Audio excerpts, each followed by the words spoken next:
I wanted to find Thorn and kick his ass. He was being cryptic and weird instead of just giving us a chance. Well, you don't look like you're using your day off to feel more relaxed. Abram slid a shot to me and watched as I took it. What's your deal? I slumped on my stool. I'm just going to say it. I'm going to say it, even if it sounds insane. Say what? I think Thorn is my mate, but he keeps running away from me. Abram dropped a beer bottle he'd been opening and stared at me. What did you say? I let my head fall onto the bar and groaned. I told you it sounded insane. He told me about mates, and I think he's mine. I'm his. I feel it with him, and I know he feels it too. He's being a pusscake, though. He won't face me for long enough to even have a conversation about it.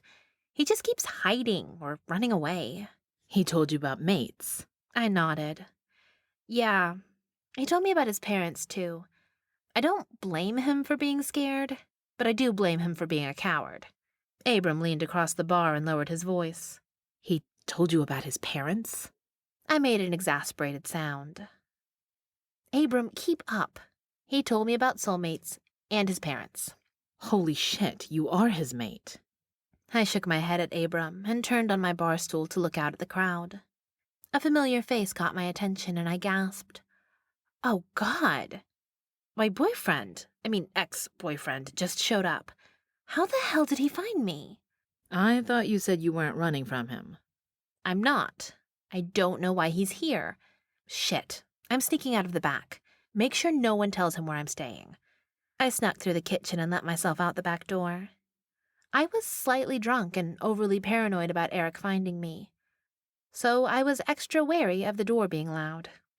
I made sure it silently shut, and then turned around to map out my quickest route to the trailer. Only, standing not 10 feet from me was a huge bear carrying a bottle of Jack Daniels. Thank God it hadn't noticed me yet, as it stumbled across the grass, swaying back and forth. It was grunting and making sounds that almost sounded like growly talking. I watched on in horror as it tipped the bottle back, finishing the liquid, and then chucked it. The sound of glass shattering startled me out of my stupor with a slight squeak. I slapped my hand over my mouth and reached behind me with my free hand to try and get the back door open. It was too late, though. The bear turned to me, and I realized that at the top of its giant head sat a little John Deere cap. I screamed then, horrified at what it meant. Had the bear attacked Thorn? Had it, oh God, eaten him? Stolen his hat? Drank his whiskey? Okay, that was weird. My heart felt like it was caving in as I thought of Thorn being eaten by a bear. The bear waved its arms at me, and I took a step backwards. It had oddly human movements as it headed over to attack and eat me too. With my back pressed against the door, I couldn't find the handle to let myself back in. I fumbled around, searching. But when the bear stepped closer again, I froze. What was one supposed to do in case of a bear attack? I thought it was to make a lot of sound, but I didn't think that my throat would allow anything else to come out.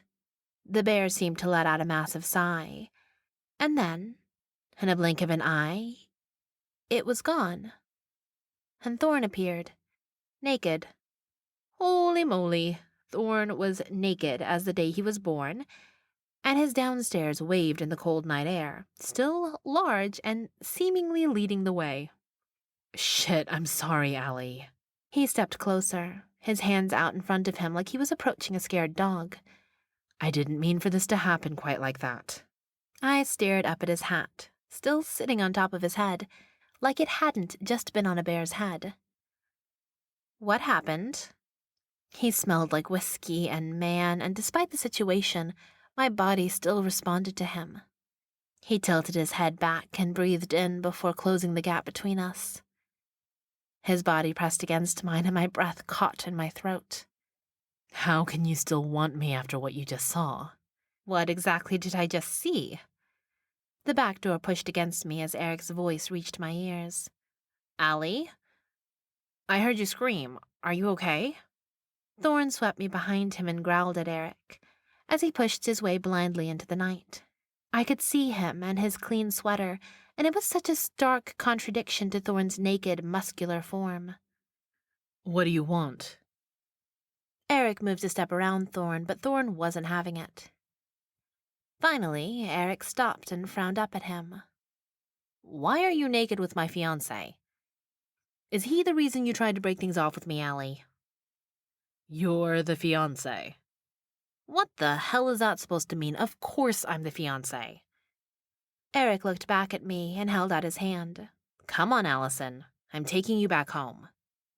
Still in shock, I backed away from both of them. I stepped on something slippery and lost my balance. As I tumbled backwards, I heard Thorn cry out for me. Then a sharp pain burst at the back of my head, and the night grew even darker.